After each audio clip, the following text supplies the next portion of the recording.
As the temps start rising, I feel the familiar urge to refresh my closet, but I don't want to waste money on pieces I'll only wear once or for just one season. Thankfully, Quince changes that.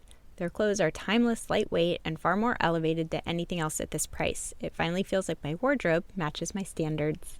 The best part is that Quince only works with factories that use safe, ethical, and responsible manufacturing practices and premium fabrics and finishes, so you get to look good while feeling good. I'm pretty excited that I have upgraded my athleisure wardrobe for this summer. I bought a sweatshirt and a pair of wide-leg flow pants that are two of the softest items I own, and I plan to live in them. So join me in giving your summer closet an upgrade with Quince. Go to quince.com/POTC for free shipping on your order and 365-day returns. That's QUINCE.com/POTC to get free shipping and 365-day returns. Quince.com/POTC. If thoughts are feeling really hard for people to work on, I actually will encourage people shift to working on behaviors. If that's feeling too hard, I'll say go with strategic distraction. You just need to move yourself forward. So that could mean literally go do something concrete, like go do the dishes, go do an errand. I'll say go write a list to look at how many things do I really have to do. And they're like, I feel better after doing that, right? Because they showed themselves behaviorally. And by that behavior, that actually helped inform their thoughts and help move them forward to more balanced thinking. That was Dr. Mary Anderson on Psychologists Off the Clock.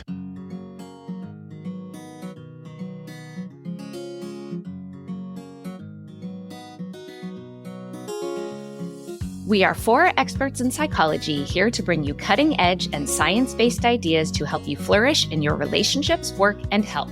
I'm Dr. Debbie Sorensen, a clinical psychologist practicing in Mile High, Denver, Colorado, and author of Act for Burnout, Act Daily Journal, and the Act Daily Card Deck. From America's Heartland, I'm Dr. Emily Edlin, a clinical psychologist based in Chicago, Illinois, and author of Autonomy Supportive Parenting. Calling in from Vienna, Austria, I'm Michael Herold, ACT coach, confidence trainer, and author of an upcoming book on being a better conversationalist and making friends. And from coastal New England, I'm Dr. Jill Stoddard, author of Be Mighty, The Big Book of ACT Metaphors, and Imposter No More. We hope you take what you learn here to build a rich and meaningful life. Thank you for listening to Psychologists Off the Clock. Hello, everyone. Michael here. I am sitting here with Debbie to talk about my interview on The Happy High Achiever with Mary Anderson. But before we go there, here are 2 announcements that we're very happy to make. One is that we are doing a survey for our podcast. We want to learn more about our listeners, where you're coming from, what you're doing, why you're listening to us. So do us a huge favor and fill out the survey. You can find this both in the show notes of this episode as well as on our website and in the newsletter as well. And as a big thank you for those of you who filled this out, 3 of you will get the opportunity to win 3 signed books from our co-hosts. You'll win a signed Imposter No More, a signed Autonomy Supportive Parenting, and a signed Act for Burnout. We'll have 3 winners. So looking forward to everything you have to add to our survey. And now over to you, Debbie, and the second part of our amazing announcement series. Yes, we just wanted to let everyone know about a really exciting upcoming episode we have on the very exciting debate about smartphones and kids and mental health. And we're bringing in some experts, and we're hoping to have a more nuanced conversation that reflects the research and practical application. And because it's kind of a little different than what we're usually doing, and it's such a timely topic, we just wanted to let you all know about it in advance. So we hope you'll just be on the lookout for that coming out in a couple of weeks. It's going to be a very special episode. It's one of the highlights of this year for our show. I'm very sure. So everyone make sure you check it out. Yes. So Debbie, you and I, we just happen to have very similar themes on our episodes, mine this week and then yours next week. And the theme of our episodes are achieving and thriving, sort of. Striving. Oh. Thank you so much. I was struggling with the TH and I managed it, and now I used the wrong word. Excellent. So mine is The Happy High Achiever with the amazing Mary Anderson. And I was particularly interested in this book because it is CBT based. And my background is in ACT. That's what I learned. That's what I'm using. I'm somewhat familiar with CBT, but what I'm training, what I'm using is ACT. And so I thought it was really interesting to peek a little bit over the fence and see how this other field is tackling things like unhelpful thoughts, emotions, and so on. So that was really interesting for me. And I also tap into that with Mary and talk about the difference between the two approaches. But Debbie, you also, I think you started with CBT and then you switched over to ACT. So how was that for you? Yeah, I mean, I think that most therapists who are in about my generation probably came to it the opposite of you, Michael, which is learn CBT first and then ACT felt like a different approach. And just for listeners who aren't therapists or who aren't familiar with these terms, there's a lot of similarity. And actually, I think over the years, they get a little bit more similar to each other. Like CBT does a little bit more mindfulness-based stuff, a little bit more values work. But one of the main differences is how they treat thoughts. And then, cognitive behavioral therapy, I think traditionally it was about kind of questioning thoughts, challenging thoughts, reframing thoughts, looking at them as distortions or, kind of inaccurate. And in ACT, it's a little bit more of a noticing, like you're not necessarily engaging with the content of thoughts to try to challenge them, but rather observing them, taking a step back from them. And the challenging thoughts part isn't necessary. Not only that, but it's considered almost like then you're taking, to even challenge it, you're taking the thoughts too seriously. And so that's kind of a high level overview of the difference between the two. And so what was interesting about today's episode, I think that the happy high achiever was kind of how, maybe some of the languaging she uses around thoughts is a little different than how an ACT therapist would talk about it, but it's a subtle difference, and I think that both have a place, right? Both can be helpful for particular people or, depending on the situation. And I will say to this day, I sometimes give my clients this old school handout from like the 1980s or something. That's David Burns. He called it, I think it was like 10 cognitive distortions. And I renamed it to types of automatic negative thoughts. But I think there's a lot. I think what they have in common is just being aware of your thoughts and not necessarily taking them literally. Like I think often if you think it, you believe it. And that can happen in all kinds of different ways. And I think they have this shared goal of kind of being like, this thought might not actually reflect the whole story. It's not necessarily the capital T truth. Like, let's take a look at expanding our perspective. Thank you so much, Debbie, for that little primer, because I would have struggled to put it so precisely. And now, our listeners, please enjoy my conversation with the amazing Mary Anderson. Dr. Mary Anderson is a licensed psychologist and sought-after speaker with over a decade of experience helping patients become happier, healthier, and sustainably high-achieving. Dr. Anderson earned her PhD in clinical psychology with a specialty in health psychology from the University of Florida. Her new book is titled The Happy High Achiever: 8 Essentials to Overcome Anxiety, Manage Stress, and Energize Yourself for Success Without Losing Your Edge. Hi, Mary. It's so good to have you on the show. I'm excited to talk with you. Michael, thank you so much for having me here today. I'm so thrilled and thankful to be speaking with you. And hello to all the listeners out there. So your new book, which came out yesterday, congratulations on publishing day. Your book is titled The Happy High Achiever: 8 Essentials to Overcome Anxiety, Manage Stress, and Energize Yourself for Success Without Losing Your Edge. So tell me, what made you write the book? Great question, Michael. Thank you so much. So what really motivated me to write this book were my patients. I work in Boston and I would have these phenomenal patients coming in, so brilliant, talented, hardworking, these ambitious, high-achieving patients like doctors, lawyers, successful business professionals, grad students, a lot of law students. And they would come in and settle in on my couch. And then they would really candidly describe struggling with chronic stress, anxiety, self-doubt, worry, a lot of perfectionism. And what I found over years of doing this, I'm a clinical psychologist, a licensed clinical psychologist for well over a decade now. I found that I kept teaching the same skills and strategies. So that's really what motivated me to write the book, because I'm an efficiency loving lady. I thought there must be a book that I can suggest. And there really wasn't anything that specifically targeted high achieving, busy individuals who already have jam-packed schedules who are struggling with anxiety. So I loved reading the book, and I have to admit that I don't consider myself having a high achiever mindset. Like, in fact, my mindset is to a high achiever what like a soggy raisin is to a really expensive bottle of wine. So someone who's listening, who's in my mode of thinking, is the Happy High Achiever still a book that we can benefit from? Absolutely. And this is a great point I love to talk with people about, because interestingly, Michael, what I find is often people who actually, I would consider high achievers, do not consider themselves high achievers. It's almost a hallmark of high achievers that because they're so high achieving, guess what they focus on, or guess what we focus on? The next goal, the next achievement, what we haven't achieved, what others have achieved, but we haven't. So they don't fully embrace the high achiever kind of title because they're so focused on what they haven't done yet.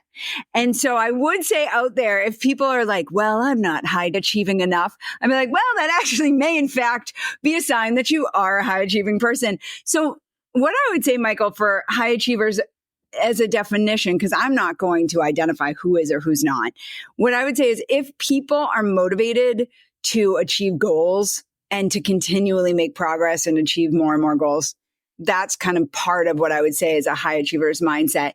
That being said, even people who might, again, not identify as a high achiever can absolutely benefit from this book, because what it's about is how to optimize our thoughts and behaviors to be the best version of ourselves. So that's what I talk about in the book is I want to help. My goal, really, my major goal in life, Michael, is to help as many people as possible. That's what I want to do.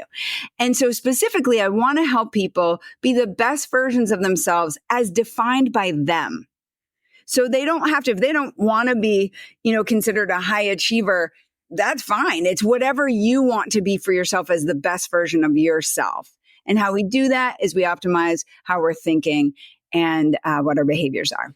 That is so interesting, because now that I heard you talk about this, I am even a high achiever when it comes to my hobbies, where I really have no ambition to be the best in the world. But I do sit down with my hobbies, let it be sketching or drawing, and I do have goals, and I do have thoughts and behaviors that get in the way of me being, in air quotes, high achiever when I'm sitting at my desk and I'm just sketching something or I'm writing something. Very, very interesting. So achievement unlocked. It turns out I am a high achiever. Interesting. Great. I'm going to put that on my CV tagline. It's going to be the tagline of my LinkedIn profile. Secret high achiever. I love it. I love that. So among those sea of cognitive distortions that are out there in the world, you write about the Troublesome Trifecta. Brilliant title, by the way, Troublesome Trifecta. And that seems to be the main culprit when it comes to ruining everyone's week. So what is that Troublesome Trifecta? Oh, thank you so much. Yes, I love talking about the Troublesome Trifecta so we can all raise our awareness about what these are. And what they are cognitive distortions. So the Troublesome Trifecta are the 3 cognitive distortions that most often plague high achievers and really are obstacles to excellence for high achievers. So a cognitive distortion is an unhelpful thought originating from erroneous assumptions, misconceptions, misinterpretations, faulty beliefs, right? They're unhelpful thoughts. And usually what they do is they ratchet up our anxiety and stress. And behaviorally, they usually keep us stuck. They don't help us. They don't move us forward. So our goal, our mission, if we choose to accept it, I tell my patients, is to catch and conquer these cognitive distortions.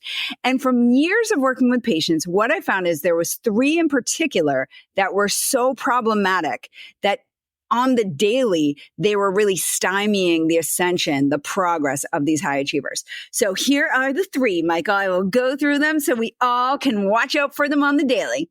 The first one is all or nothing thinking. And this is kind of black and white thinking where we're forcing a dichotomy. So you might hear words like always, never, everything, nothing. How I'll hear it sometimes working with patients is they'll say, Dr. A, everyone has to be totally blown away by my presentation.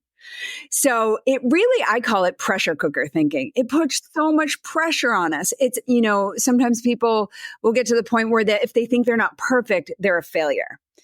And so it's really at the root of perfectionism, which I see a lot. So all or nothing thinking. The second one is jumping to conclusions. And that's when we make predictions and believe them as facts, but they haven't happened yet. So it comes in kind of 2 flavors. One is negative fortune telling. And that's when we think we know the outcome before it's even happened. So I'll hear that as, Dr. A, I know I'm going to fail the exam, even though they haven't taken the exam yet. Or they'll say, I know it's not going to go well.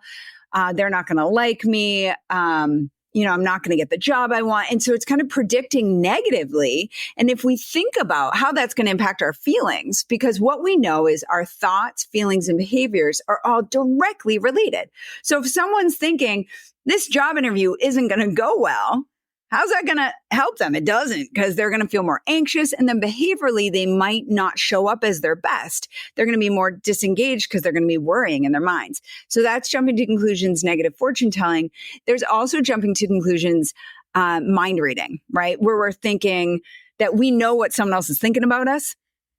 But I often, encourage patients to think, can we really know what someone's thinking about us? No, not unless they tell us and they tell us the truth, right? So if your boss walks in and doesn't say hi, even though she usually does, if your mind jumps to the conclusion of she must be mad at me, again, thoughts, feelings, behaviors, you're going to feel anxious and maybe behaviorally not even speak up in the afternoon meeting when really your boss could have just been, in a rush on her way to the office to, get on a Zoom call, or she was thinking about something. So that's jumping to conclusions, mind reading. And the last of the troublesome trifecta, Michael, is the should statements.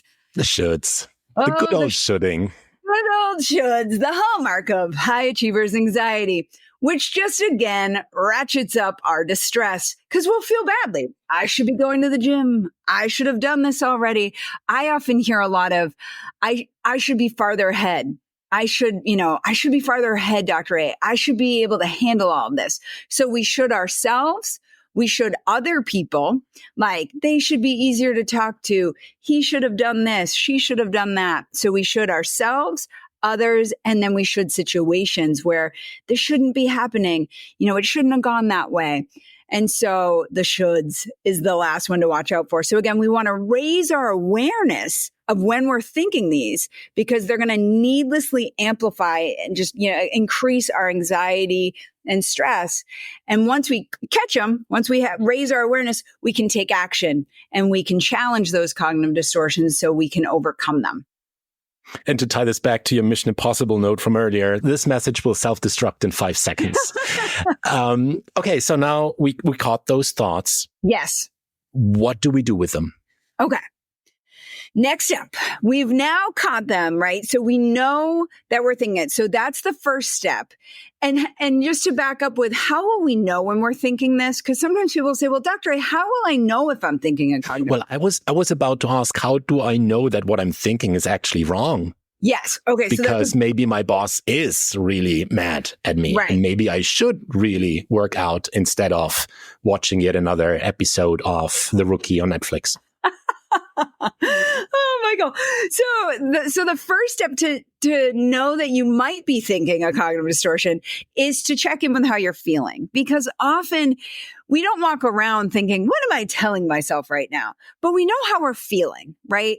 So if we're feeling anxious, nervous, tense, especially at a high level. So if we're in an everyday situation and we're feeling anxiety of like a 9 out of 10, right? So I'll sometimes have patients I'll say to patients, 0 to 10 it for me.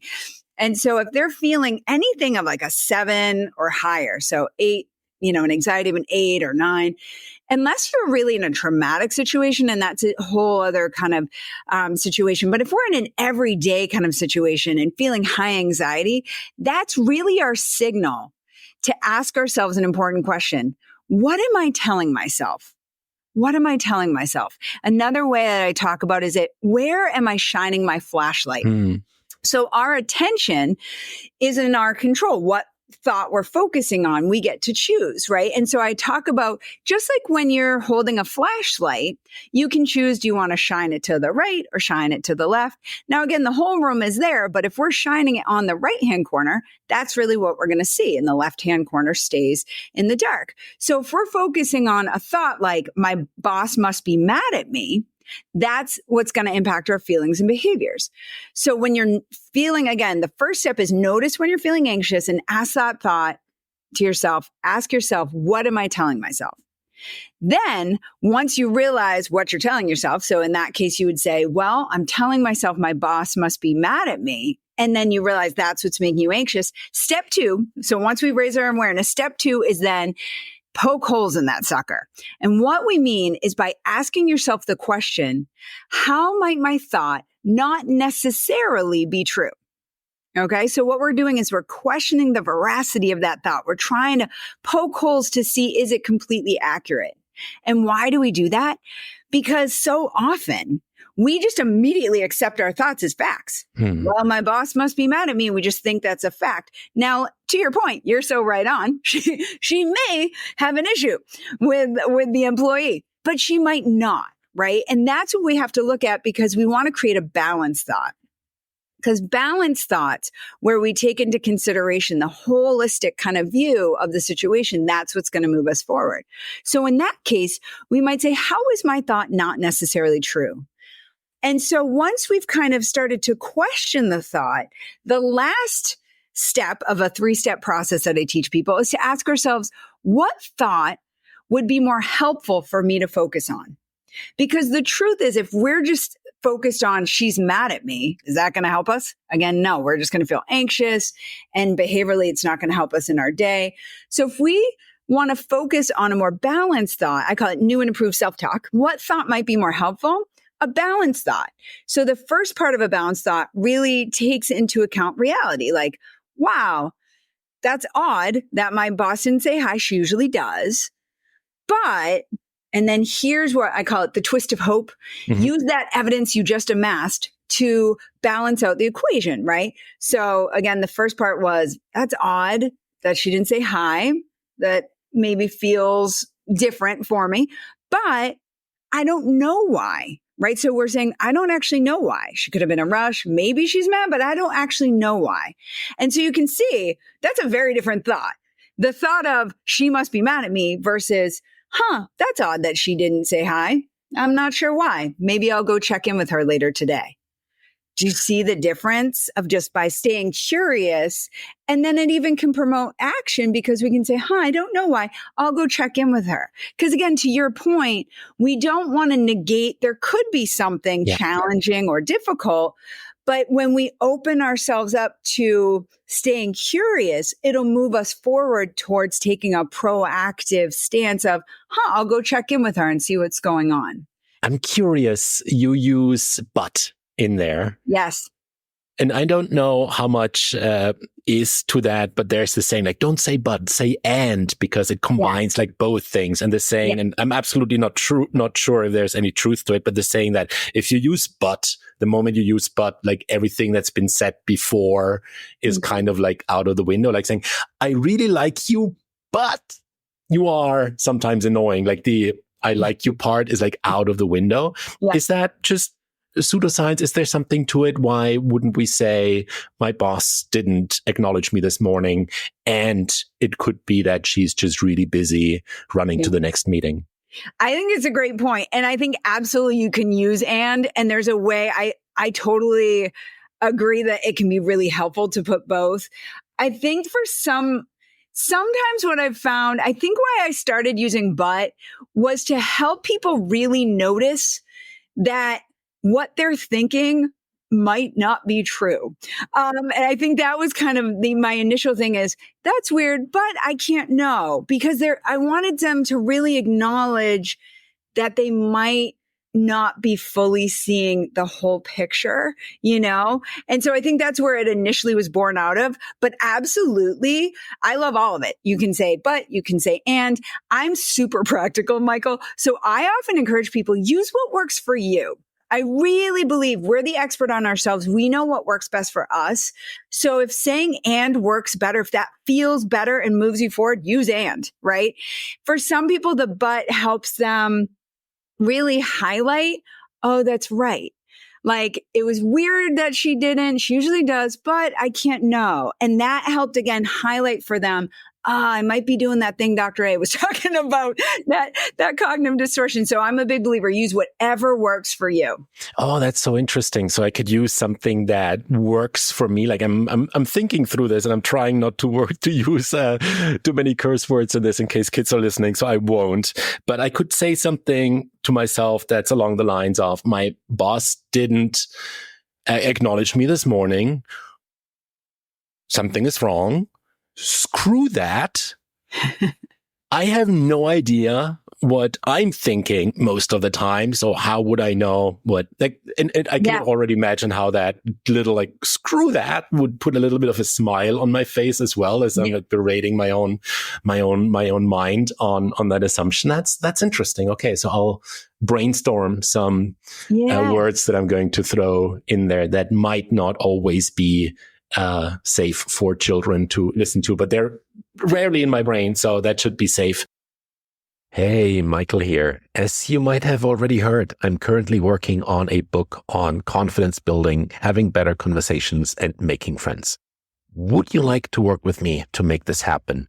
I don't know about you, but I like self-development books that aren't just about the theory and the exercises. I like books that are full of real stories and insights from people who have worked through the concepts and have gotten the results they wanted. And that's how I envision my book too. So I'm looking for a handful of coaching clients to work with me over the next couple of weeks. If you struggle with confidence or your social skills, we can work together for 8 weeks in one-on-one coaching sessions that are tailored towards your specific goals. And your story will, anonymously, of course, be featured in my book and help and inspire others. I'm only going to work on this with 10 people, and as a thank you, offer 50% off my coaching package. If you think this is for you, then head over to herald.coach/book and apply. That's all. Back to the show. I want to throw in something here for me coming at this from an ACT background, and the approach to thoughts in the ACT context is quite different. And I'll tell you how my approach to that is, because I often, I teach my clients specifically the ACT framework. That's what my background comes from. That's the tool set I'm training with them. And they will often say, well, Michael, I have this thought, and then I turn it around and I rephrase it, and it doesn't always work. And then I might say, well, I have something to teach you that is very different. And to be honest, it sometimes might not always work either. So what I'm trying to instill in my clients is the ability to switch tools. And for the ones that I train with, because we go so in depth on the ACT framework, they get very good at diffusing from those thoughts and I recently explained it to a client, saying, hey, because we were on a call and his kid walked in constantly with a new toy to show. And I was like, hey, look at your thoughts like this. Your kid comes in, you're looking, is this useful right now? Is there any emergency that I need to solve, right? If it's just the kid who's oh, here's my dinosaur, you can let go of that thought and be hey, that's useful. Now you're in the corner, play with your dinosaur. I'm doing this call with Michael right now.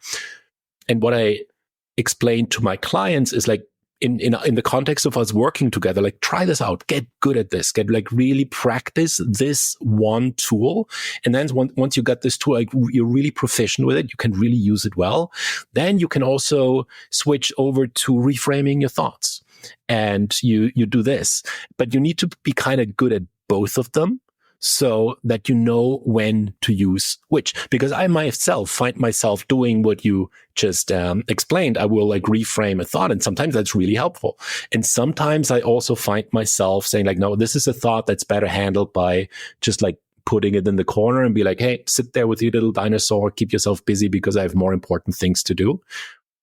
And there are cases where I'm like, you know what, let's make a list here and list why this situation might not be the way that it actually seemed. Yes. Oh, I love it. Oh, Michael, that is fantastic. I love hearing process. I'm a big process oriented kind of person, like outcome's great, but the journey is the thing. So I love hearing other mental health providers process how they work with patients. So I think I'm similar in that I love providing as many tools as possible to empower my clients to navigate whatever situation they're in. So certainly reframing thoughts, right? Cognitive restructuring is huge. A quote I often use is, the greatest weapon against stress is our ability to choose one thought over another. And that's William James, right? Considered the father of American psychology. So the greatest weapon against stress is our ability to choose one thought over another.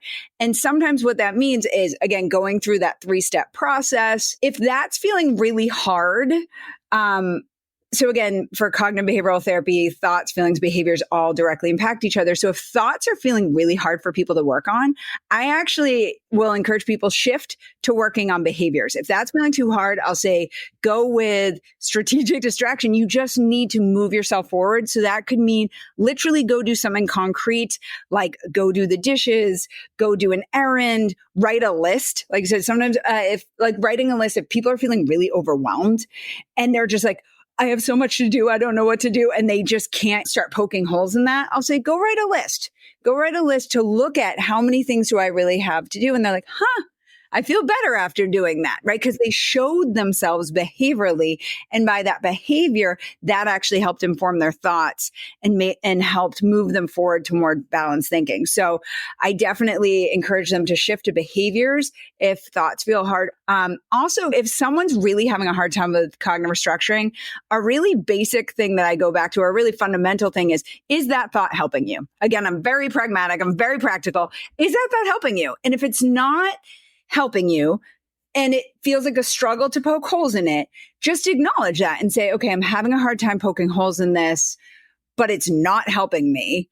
So what thought could I focus on right now that would help me move forward? If they're really struggling in that moment with a balanced thought, then just saying this isn't helpful. The other question I'll often have them ask as well is, what would a trusted friend or mentor say right now to me? And that provides kind of some emotional distance.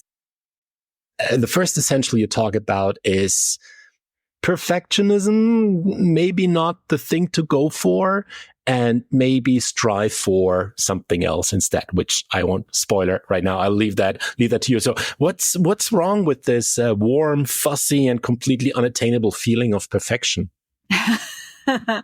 Unfortunately, perfection is not warm and fuzzy. Promoting is the unfortunate part. So essential number one that I talk about is strive for excellence, not perfection.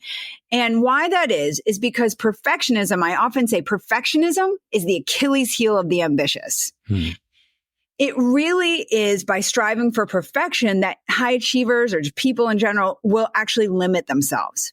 Because when you're trying to be perfect, which we just simply can't be as humans, we're going to limit ourselves because we're going to be terrified of making mistakes. So people won't try new things, anything that they don't think they're going to immediately be adept at or look the best at. They won't even endeavor to try. So really their worlds become smaller by trying to be perfect.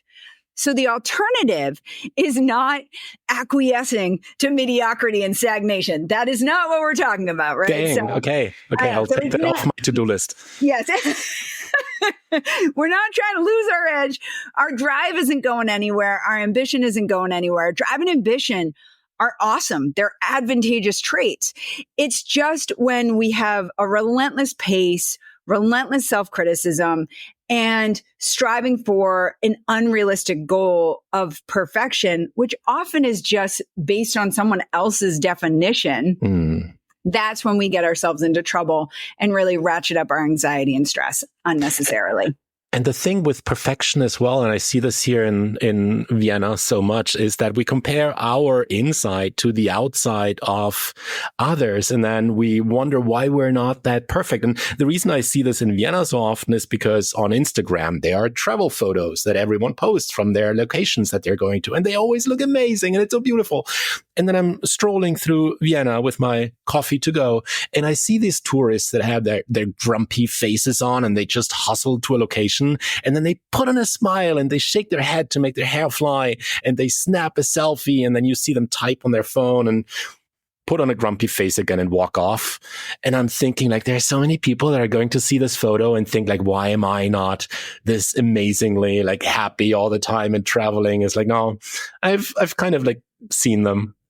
This is how it could actually work with those travel photos as well. And that's what we compare ourselves to, not know, even like seeing a perfect presentation done at work. It's like, well, why can't I do that? Well, that person maybe just, I don't know, totally physically destroyed themselves prepping for that thing for 3 weeks, neglecting A, B, and C, their health, their kids, their family, their friends in order to do that. And now you're sitting here, you see the presentation, you think, oh, that's perfect. I can't do that. Yeah, but you don't see like everything else that goes into that perfection as well. Oh, that's that's a brilliant point, Michael. And I hear it so often that social media is this curated space, really of just a highlight reel and often really contrived moments, And so I'll talk to patients and they'll say, yeah, I posted a photo, doctor, that, everyone liked, but what they didn't know is the minute after that, my boyfriend and I got into a big fight. And so that's what I like to highlight for people to spotlight, is that those are just not real. Those are airbrushed versions of reality. And I think such a great point that you're making again about process, like that the picture is just this one moment in time. It's kind of the outcome, like you see the presentation, but we don't know the inner workings, that process that led that person to there. So I think it's great to stay curious about what we're seeing and to really remind ourselves that what we're seeing may not necessarily be the truth. Because you talked of the social media, so loosely, I'll translate that to internet in my brain. And just a few days ago, I was out in the city and I saw out in front of a restaurant, there was a sign they had put up, which was a snapshot of a TripAdvisor review. And it was like 1 star by Barbara. And it said something like, this sandwich is so soggy. I don't know why everyone talks about it. The bread was soggy. The sauce was watery. And then below that, and this is the beautiful part, the restaurant had printed, come in and try out the sandwich that Barbara didn't like. It's just loosely connected to what we were talking about. But it's this idea that sometimes when something is not perfect, like it's actually a lot better than if it were perfect. So excellence. How do I, now that I've shed my perfectionism, how do I turn that into excellence? Well, how does that look different? Awesome. Oh, that's great. And I love that restaurant embraced it instead of, and they were like, all right, that's awesome. They just turned it around. I often talk about, adversity into advantage. I talk about turning your burns into benevolence. They're like, we're going to take this and we're going to say, come see what you think. I love that. So by moving forward towards excellence, what that means is it allows space for both high achievement and our humanity, right? So with excellence, we still want to set our standards high. We want to be the best version of ourselves. We want to focus on making progress. So this is really the thing, is continual progress so that we're learning and growing, while also understanding that as humans, we will make mistakes and that we can use those mistakes as stepping stones to learn and grow and problem solve and pivot. And most importantly, that when we have moments of flaws, fumbles, failures, that in no way negatively impacts our inherent worth. Because what I find, again, with perfection is when people are tying their self-worth to their appearance, performance, or achievements, that's where they really get into trouble. Because if we're making our inherent worth beholden to external validation, we will live with chronic anxiety and worry. So the alternative, again, excellence, we know that our inherent worth is just that. It's inherent and it's unconditional. Excellence means that we're trying to honor ourselves in mind, body, and spirit. So in mind, in terms of working towards balance and well-being, right? So optimizing our thoughts and behaviors to help us feel better. Because again, it's that thoughts, feelings, behavior, powerful relationship I teach to patients, that if they want to feel their best, they're really going to have to watch what is their self-talk and what behaviors they're doing. And a lot of that is, being in the service of something bigger than yourself. So using who you fundamentally are to help other people, and cultivating healthy connections with people, and being grateful. This is one of my favorite things that I talk about. Yes. I love gratitude is the thing, because it's a game changer in terms of perspective. Because if you think about, if you were walking around all day, not working towards meaningful goals, not being grateful for anything that you had in your life, would we call that excellence? No. So that's what I talk about. And I talk about in the Happy High Achiever, my book, in that first essential, the excellence equation. So I really detail all of this in the book of how to work towards excellence in a way that's sustainable and will promote short-term and long-term happiness and high achievement. And in defense of 2-hour-long bubble baths, the beautiful thing of running a podcast is that you go through a lot of audiobooks. And what better place than to move your home office to the bubble bath and listen to audiobooks? That's great. And especially for my high achievers who like to be productive, to enjoy the bubble bath and the audiobook. I love that, Michael. So let's make a bigger jump here from bubble bath to healthy connections, because this is also an essential that you talk about. And this is my bread and butter as a coach as well, to help people step outside of their comfort zone and start talking to people and making friends and making these meaningful connections. And I had a lengthy conversation with the brilliant David Robson with his book, The Laws of Connection, on this. Mm-hmm. And you touch upon this as well in your book. And you start with authenticity as a bonding agent. And I loved the way you explained that so much. Also because it includes a Taylor Swift anecdote. But why is authenticity a bonding agent? And why is Taylor Swift so awesome? I love it. Thank you so much. Yes, I do love T Swift. She is awesome because she puts herself out there authentically and shows us the flaws and foibles. And I think there's just something that each of us as humans, because none of us are perfect, our non-deity status, we connect with people through the realities of who we are. And, like Cindy Crawford or, a supermodel, when they have like perfect hair and this and that, or Cindy Crawford on a day when she's having a bad hair day. And she's, just like all of us, because she is like any human, we can connect based on the struggles that we all go through. I often talk about we all have our turn in the swamp. So swamps are times of challenge, uncertainty, where we're navigating situations we didn't know would happen or we don't know what come next. And I think if you really want to get to know someone, you find out about their swamp. So maybe not when you first meet someone, but I think that people will connect when they see you're being real. When I'm out and meeting people, I think what I try to really make sure I put out there is my passion for helping people. I think when you're leading with what you're passionate about, like what makes my heart, and it sounds cheesy, but it's the truth. What makes my heart sing is being a healer of hearts. It's being a healer of hearts. It's going and trying to help people navigate and overcome their challenges. I just love it. I had this clinical supervisor way back in grad school, and we were going out to this rural clinic. It was me and another grad student and the supervisor, and we get out of the car, we're heading into the clinic, and he said, "Let's go heal some hearts." And I just remember everything inside of me being like, yes, I picture like two Care Bears getting out of the car, like rainbows shooting out of their chest.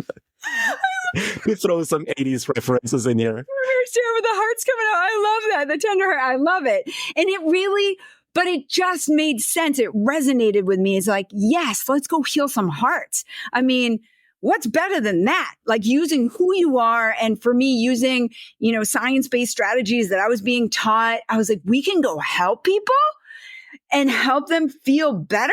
And it's really just helping them help themselves to feel better. Yes. And so when you lead with whatever your passion is, and that's why when I'm talking to people, I try to get a sense of what are they passionate about?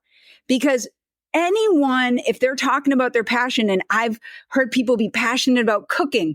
I'm in New England, so sports. I've heard, baseball, basketball, football. You get people talking about their fantasy football teams. They're very passionate about that, or art, or music, or dance, or whatever it is that makes their heart sing. Man, that's how you can really connect with people, because you get a sense of who they are at that kind of really their essence.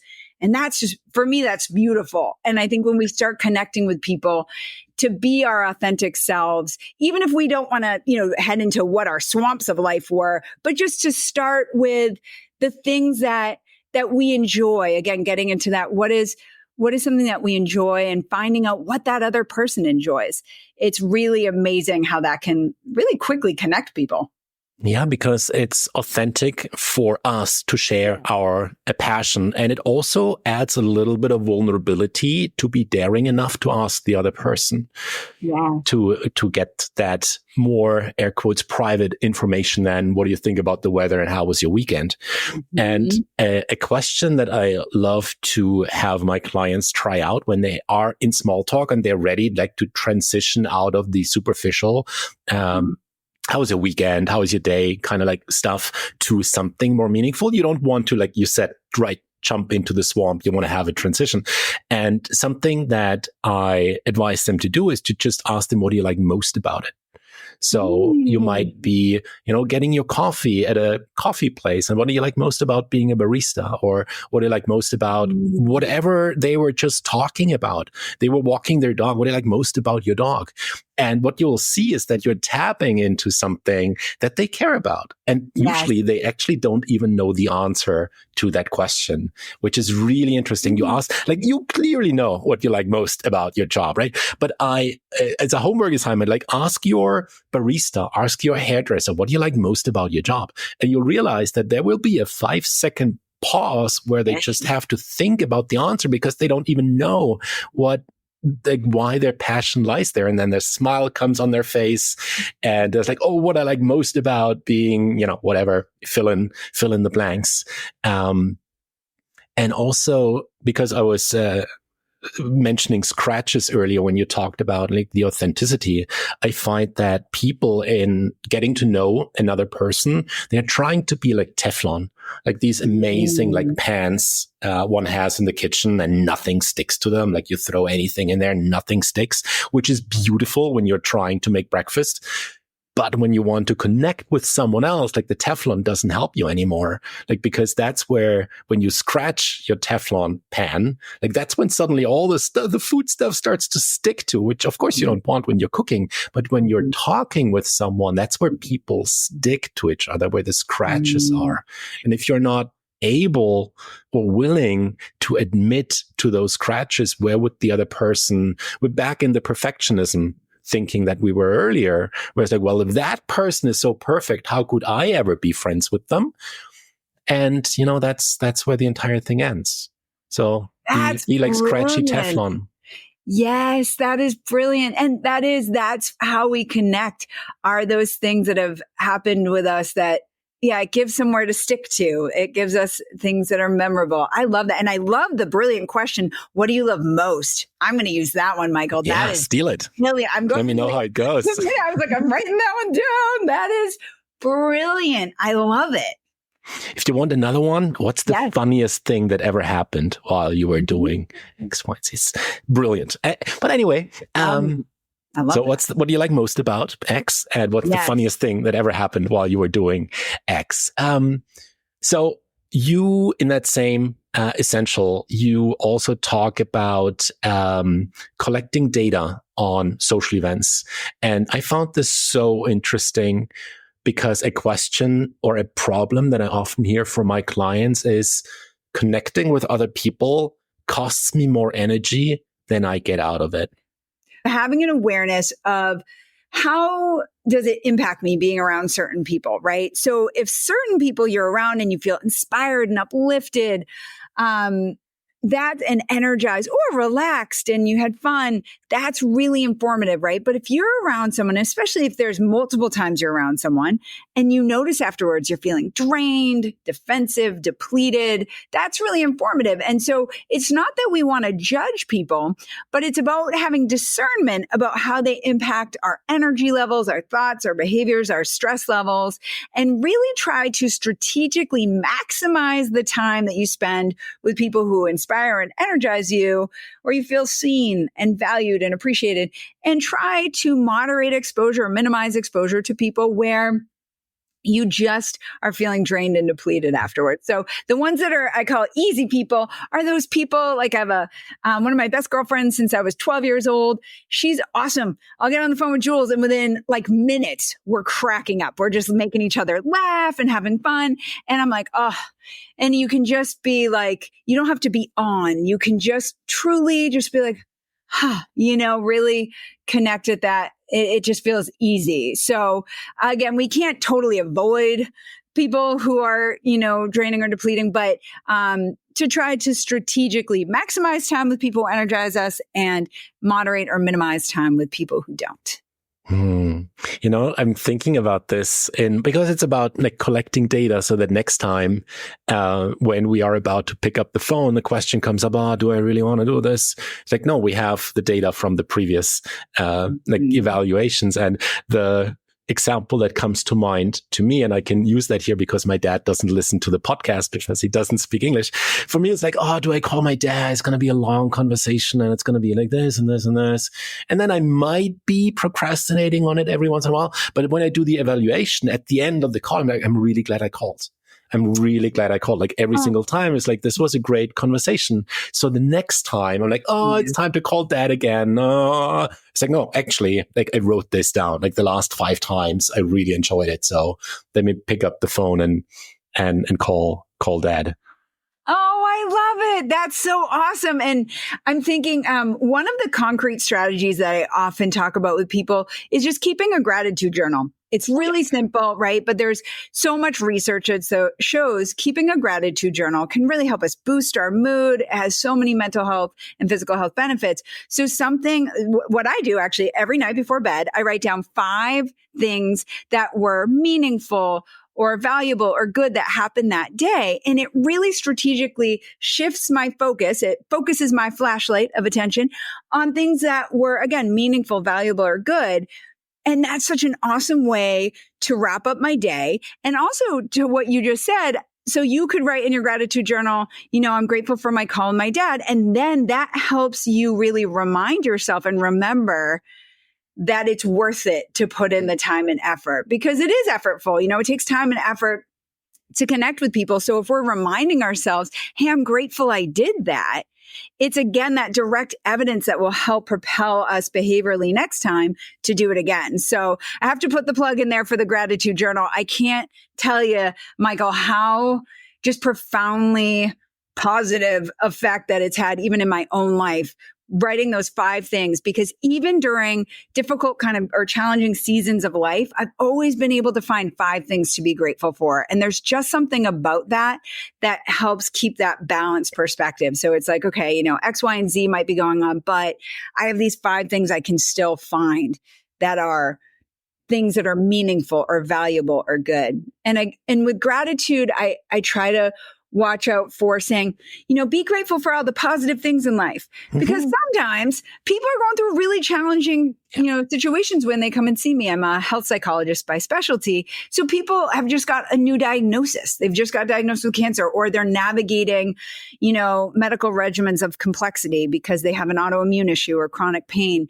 So when I talk about gratitude, I often really highlight it's just something that's meaningful or valuable or good that's going on in your life. And that it's not about what we have, it's about valuing what we have. And that can really help us feel good. And when we're feeling better, that's when behaviorally we're going to be able to move forward as our best. Yeah, I have in my gratitude journal, I'm using a couple of prompts at the end of each day. Nice. And one of them is specifically, when did I feel a moment of connection today? And I think, I hope I'm plugging this right, but I learned this from my interview with Dr. Diana Hill on her self-compassion journal, where she said, savor those moments of different levels of connection. And that doesn't have to be a 2-hour phone call with my grandma. That can be the barista at the coffee place that just gave me a smile. Or, it's the small things to actually look out for those moments of connections, which leaves us to victories and celebrating those. That is one of the essentials in your book as well. And I realize as we're coming to the end of this interview, there's so many other essentials I want to discuss with you, but people might just have to get your book. So it's celebrating the victories. And this stood out for me because I often see people really striving and working hard and really developing themselves, putting in all the hard work, and then they don't celebrate the fun stuff. So why these victories so important for us to celebrate in whatever celebration means? Yes. Oh, fantastic question, Michael. This is so important because I definitely find high achievers often have this kind of on to the next mentality, right? So they achieve something, they summit a big mountain, and they're like, okay, on to the next, right? So lawyers, sometimes by necessity, they're working on multiple cases, or, journalists who are writing multiple articles, or people who are working on projects concurrently. They'll finish something and they won't really take that pause to acknowledge it. Also, sometimes high achievers think, well, if I pause, again, is that acquiescing to mediocrity and stagnation? And they don't really appreciate there's so many reasons why it's important to take the time to pause. It's a momentarily just pausing. It's not paralysis. It's just pausing to acknowledge, wow, I had this goal and I did this thing. I had this goal. I put my effort towards it and it happened. And so it's acknowledging that and appreciating it, because again, we know with gratitude, it helps us feel good and actually fuels us forward towards future successes. And so taking time to celebrate is so important because it helps our brain really install the memory. And I talk about this in Essential 7, Celebrate the Victories, in my book, The Happy High Achiever, where there's this quote that I love. Dr. Rick Hansen, who is fantastic, he wrote Hardwiring Happiness. And he says our brain is like Velcro for bad, but Teflon for good. So bad things happen, man, we remember that. It Velcros to our brain. But something good happens and it just slides off like Teflon. So we don't often really take it in unless we intentionally, strategically make moments to appreciate it. So last night, so my book came out yesterday, 9/24/24. It was an amazing day. It was the culmination of many years in the making, Michael, really. And so I told everyone there last night that I was so grateful for every single person who was there because they were helping me install that memory of such a big milestone. And why is that important? Because then that memory of the celebration becomes fuel. It becomes fuel. Well, first I just want to say, because it makes you feel good, because you're happy, and we deserve to be happy. So just celebrating, it makes us happy, and that's worth it. And sometimes high achievers think, well, I don't need to be happy. But we actually know from abundant research that happiness actually fuels success. When people are happier, it actually leads to enhanced productivity, resilience, creativity, and collaboration with colleagues. So feeling happy is actually going to help you be more successful, and it feels good, which is important. So last night it just felt great to be there. And also I knew that it's going to be fuel to help me on my next journey towards achieving my next goal. And really the vision for the Happy High Achiever is that it becomes a series. I want to do the Happy High Achiever woman, the Happy High Achiever parent, the Happy High Achiever creative. Care Bear. Yes. I love it. it. So there's going to be many types of it. And so it's so important that people pause and celebrate the victories, which is actually one of the hardest things for high achievers. Because if I give them tasks to do, high achievers will say, yes, okay, I need to try to go to sleep on time. I need to exercise and do this and this. And then I'll say, okay, and now I need to pause and celebrate. And they're like, whoa, Dr. Whoa. Having fun, I don't know. Isn't that lazy? So I give a number of reasons and science-backed reasons in Essential 7, Celebrate the Victories. So high achievers really understand there's a purpose to the pause. It's not paralysis. It's not becoming lazy. It's actually really essential to be able to be sustainably happy and high achieving. If you want to be successful long term, you got to build in these moments of celebration when you're hitting these major milestones. And also strategically, you put a spotlight on those sources that allowed you to win. Even if it's air quotes, only the people that are there celebrating with you that helped you achieve that with their own contribution, or maybe even just, picking up the phone when you were struggling, you were calling them up, and to remember, like, this is like what I'm seeing here as I'm celebrating this, like these are contributing factors to why I won in the first place. And then take some photos, take some videos, and have all of those things up so that social media can remind you like 5 years later, oh, the event, remember this one, and have that pull you through the more difficult times if and when they should come up, and remember all of that stuff. Yes, absolutely. That celebration is a moment to pause and actually to consider through self-reflection, what were those helpful elements that contributed to my success? So it actually can be really insight promoting when we take a moment to self-reflect. If we're just constantly on to the next, we're not actually optimally capitalizing on the learning process of what contributed to my success. Is there anything that hindered my success? So I can watch out for that next time and not fall prey to that next time, into that trap. And I talk about that in Essential 7, the Victory Awards, and it was kind of a silly, fun, playful way to say, best in show snacks. What were the food that fueled you forward, right? And there's a whole list that I give of things to actually contemplate what moved us forward. And then we know how to best equip ourselves on that next trek up that mountain, because we're, as high achievers, we're trying to summit multiple mountains, which is awesome. So we want to best prepare ourselves, and actually self-reflection is one of the best ways. And when can we self-reflect? By just taking a pause and celebrating what we just achieved. Ah, beautiful. Now I'm going to celebrate this amazing conversation with you. Thank you so much, Mary. I have so many more questions, but I will bring you back on the podcast when you write the Happy High Achieving Care Bear. Can already set a date for when that part of the series comes out.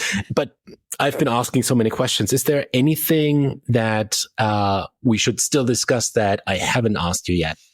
I think we really hit the highlights on this, and there's so much more detail out there. So I encourage all the listeners, I want to help as many people as possible. Go out and either listen or, grab the Happy High Achiever. It's on Amazon and all major booksellers. And I really hope people enjoy it and benefit from it, because that's my goal, is to inspire and motivate people so that they take action and really start implementing these science-based strategies, because it's only by taking action that you'll really benefit from it. And absolutely, I believe, and this is why I do the work, that we can transform our lives for the better and be the best versions of ourselves as defined by us. So whatever you want to be out there, that by working to be the best version of yourself, you can help move yourself forward. And if our listeners want to celebrate with you, where do they find you on the web? Thank you so much, Michael. Yes, please, let's all stay connected. My website is www.maryandersonphd.com. So it's MARYANDERSONPHD.com. I'm also on LinkedIn, Facebook, Instagram. On Instagram, I'm Dr. So DR_MARYANDERSON, Dr. _Mary Anderson. Please, let's all stay connected. I would love to hear from the listeners out there.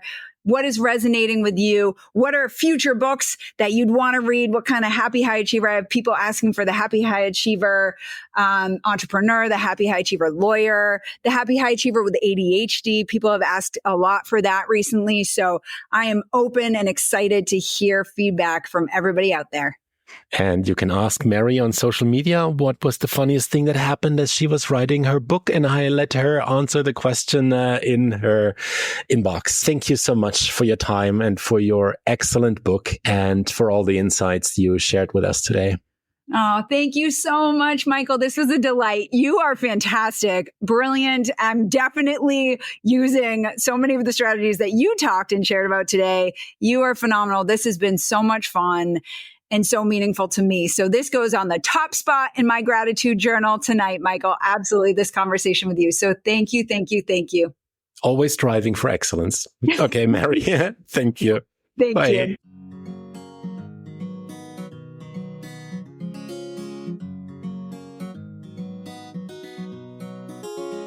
Thank you for listening to Psychologists Off the Clock. If you enjoy our podcast, you can help us out by leaving a review or contributing on Patreon. You can get more psychology tips by subscribing to our newsletter and connecting with us on social media. We'd like to thank our podcast production manager, Jadine Stout-Williams.